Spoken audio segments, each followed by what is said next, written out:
Hello viewers, welcome back to my channel. और आज की इस वीडियो लेक्चर में मैं बात करने वाली हूँ बेल और एंटीसिपेटरी बेल के बारे में। तो चलिए स्टार्ट करते हैं।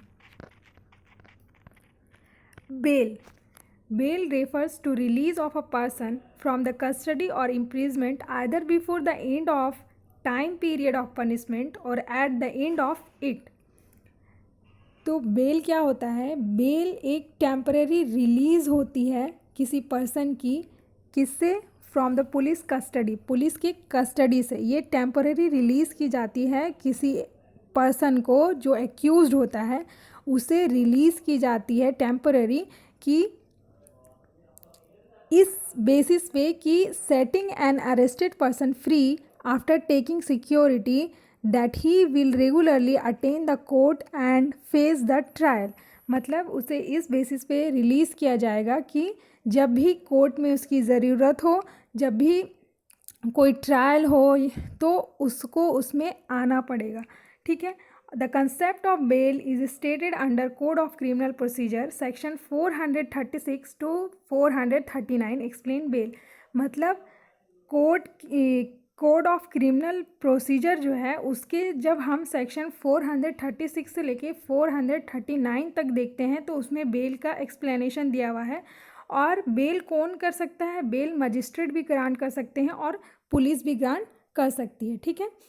तो अब हम देखते हैं कि बेल जब पुलिस करते हैं तो वो उसमें 2 कैटेगरीज होती है कि जब when the arrest was made without any warrant, जब एक्यूज्ड को अरेस्ट किया गया है किसी वारंट के बिना, और when the arrest was made in presence of arrest of warrant. ठीक है। तो जब उसे वारंट लेकर अरेस्ट किया गया है। जब हम बेलेबल ऑफेंस देखते हैं तो बेलेबल ऑफेंस में क्या होता है कि बेलेबल ऑफेंस में अक्यूज्ड को जमानत देकर, मतलब उसे पुलिस अधिकारी जो होते हैं, पुलिस ऑफिसर जो होते हैं, उसकी ज़मानत को एक्सेप्ट कर लेते हैं और एक्सेप्ट करने के बाद उसे थाने से ही, पुलिस स्टेशन से ही बेल मिल जाती है। जब हम सेक्शन 436 को देखते हैं तो उसमें क्या होता है कि पुलिस या कोर्ट के थ्रू बेल हो जाती है। तो ये कौन सा सेक्शन कवर करता है? ये 436 सेक्शन को कवर करता है। लेकिन जब हम नॉन बेलेबल ऑफेंस में बेल देखते हैं तो क्या होता है कि ये जनरली सीरियस नेचर के अपराधों के लिए होता है। ठीक है। और इसे नॉन बेलेबल इसीलिए बनाया गया है कि इसमें बेल एक्सेप्ट करना है या नहीं करना है ये कोर्ट के डिस्क्रेशन पर डिपेंड करता है। और इसमें सीआरपीसी की 437 के अंतर्गत क्या होती है कि जमानत मिलती है। तो जब हम लोग सेक्शन 437 को देखते हैं तो जब कोई बेल के लिए पिटीशन फाइल करते हैं या एप्लीकेशन देते हैं, तो बेल के लिए जब एप्लीकेशन दिया जाता है तो सेक्शन 437 के तहत क्या होता है कि उसे मजिस्ट्रेट के द्वारा बेल मिल जाती है। और जब हम सेक्शन 439 को देखते हैं तो उसमें क्या होता है कि ये सेशन कोर्ट या हाई कोर्ट उसके इस आर्टिकल से, इस सेक्शन, सॉरी आर्टिकल नहीं सेक्शन, इस सेक्शन से सेशन कोर्ट या हाई कोर्ट बेल दे देती है। उसके बाद हम देखते हैं एंटीसिपेटरी बेल क्या होता है। एंटीसिपेटरी बेल सीधे सीधे क्या होता है, हम बोल सकते हैं कि जब कोर्ट का वो ऑर्डर कि जिसमें व्यक्ति को उसकी गिरफ्तार होने से पहले ही जमानत दे दी जाती है, मतलब अभी वो गिरफ्तार नहीं हुआ है लेकिन उसे क्या हुआ है कि बेल दे दी गई है। और ये कब तक रहता है? ये जमानत जो रहती है, ये बेल जो रहती है, ये पुलिस की जांच होने तक जारी रहती है। तो एंटीसिपेटरी बेल का जो प्रोविज़न है वो सीआरपीसी के सेक्शन 438 में दिया गया है। तो यहाँ पे क्या लिखा है? Under section 438 of the criminal procedure code there is a provision for an individual to take help of anticipatory bail. मतलब जब हम सेक्शन 438 को देखते हैं सीआरपीसी की, तो उसमें वो प्रोविज़न दिया है कि एंटीसिपेटरी बेल में क्या क्या प्रोविज़न होगा। This means that the private can seek or request to a bail in anticipation or expectation of being named or accused of getting committed a non-bailable offense। तो इसमें जो एंटीसिपेटरी बेल जो दी जाती है तो उसमें ये भी कोर्ट डिसाइड करती है कि उसे देना है बेल, नहीं देना है। तो ये जब नॉन बेलेबल, ये सेक्शन जो है एंटीसिपेटरी बेल किसके लिए हो सकता है? ये नॉन बेलेबल ऑफेंसेस के लिए है। जो जितने सारे नॉन बेलेबल ऑफेंस होते हैं वो वो इस सेक्शन के अंदर क्या होता है कि वो एप्लीकेशन फाइल करके बेल ले सकते हैं, ठीक है। और उसके बाद क्या होता है कि इसमें जो एप्लीकेशन होती है ये बेलेबल और नॉन बेलेबल ऑफेंस के लिए भी है, लेकिन ये कोर्ट डिसाइड करेगी कि इसमें इसको जमानत देना है कि नहीं देना। अब जो बेल होती है, एंटीसिपेटरी बेल जो हो जाती है, तो उसके लिए कंडीशन लगाई जाती है। तो उसमें जो बेल मिलती है तो कोर्ट देखती है कि ग्रेविटी ऑफ केस, मतलब नेचर क्या है केस का, ये सीरियस है या लेस सीरियस है। फिर देखा जाता है कि वो हैबिचुअल ऑफेंडर है या नहीं है। फिर देखा जाता है कि वो कंट्री छोड़कर भाग तो नहीं जाएगा। तो ये सब होती है। उसके बाद जो कंडीशन ग्रांटिंग होती है, मतलब जो कोर्ट इम्पोज करती है कंडीशन को एंटीसिपेटरी बेल में, वो क्या होता है कि the person must be in apprehension of getting arrested, the apprehension must be reasonable. उसे अरेस्ट किया गया है तो रीजनेबल होना चाहिए उसे।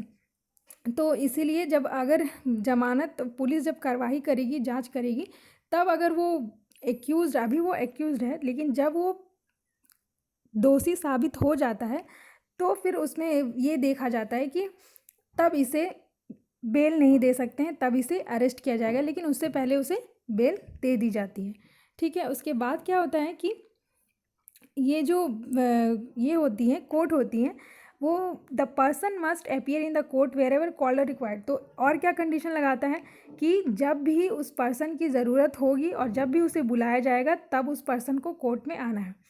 थर्ड क्या है, the person must not any stage disagree to introduce the fact of the case. और जो पर्सन है वो किसी भी स्टेज में केस के जो फैक्ट हैं उससे डिसएग्री नहीं हो करेगा, ठीक है। और वो टैम्पर भी नहीं कर सकता है विटनेस को, can't tamper witness also.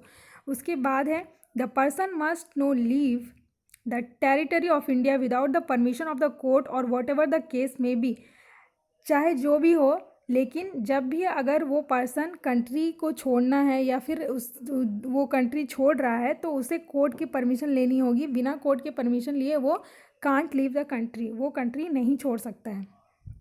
The person must be cause threat to someone for telling the fact of the case. मतलब क्या है कि पर्सन जो है वो थ्रेट नहीं कर सकता है किसी को फैक्ट बताने से, केस के सही सही फैक्ट को बताने से। जब हम केस लॉज को देखते हैं तो in the case of Amiya Kumar versus state of West Bengal में क्या हुआ था कि it was held that section 438 of the code empower both high court and session court to grant the anticipatory bell.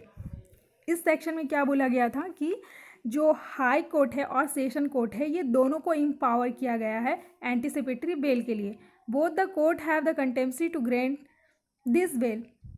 दोनों कोर्ट को कंटेम्पसी है कि वो ग्रांट कर सकती है ये बेल को। If the session court reject the petition filled by the applicant of the anticipatory bell he can't file the petition for the same in the high court. अगर सेशन कोर्ट उसके petition को reject करती है तो फिर वो क्या कर सकते, वो फिर हाई कोर्ट में जाकर उसी के लिए पिटिशन फिल नहीं कर सकता है फाइल, ठीक है। उसके बाद जब इन केस ऑफ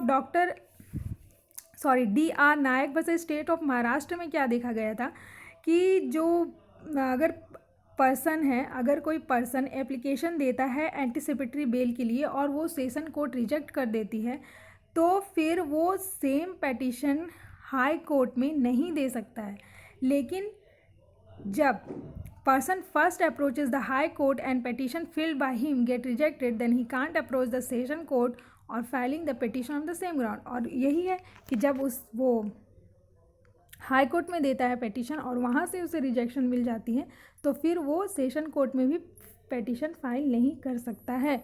तो आज इस वीडियो लेक्चर में हम समझ चुके हैं कि बेल क्या है, एंटीसिपेटरी बेल क्या है और केस लॉज को भी हम लोग देख लिए हैं।